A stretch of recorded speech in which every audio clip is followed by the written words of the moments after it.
বিপত্তারিণী দেবীর পুজোয় বিশেষ করে গুরুত্ব দেওয়া হয় সংখ্যাকে, বিশেষ করে সংখ্যা 13।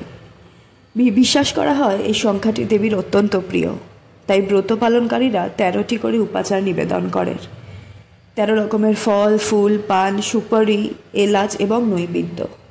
এমনকি ব্রত ভাঙার সময়ও খেতে হয় 13টি লুচি। বিজোড় সংখ্যার মধ্যে 13 সংখ্যাকে শুভ ধরা হয় এই পুজোয়।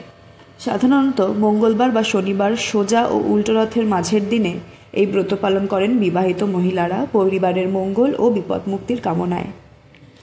শাস্ত্রীয় ব্যাখ্যা না থাকলেও লোকবিশ্বাসে এই সংখ্যা দেবীর আশীর্বাদ ডেকে আনে।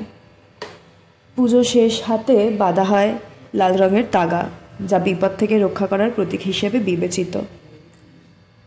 মেয়েরা বাঁ দিকে ও পুরুষেরা ডান দিকে এই তাগা পরেন। তাতে দেওয়া হয় 13টি গিট। প্রতিটি গিটে নাকি বিরাজ করেন দেবী দুর্গার এক একটি রূপ। গিটের সঙ্গে বাঁধা হয় 13টি দুর্বা ঘাসও।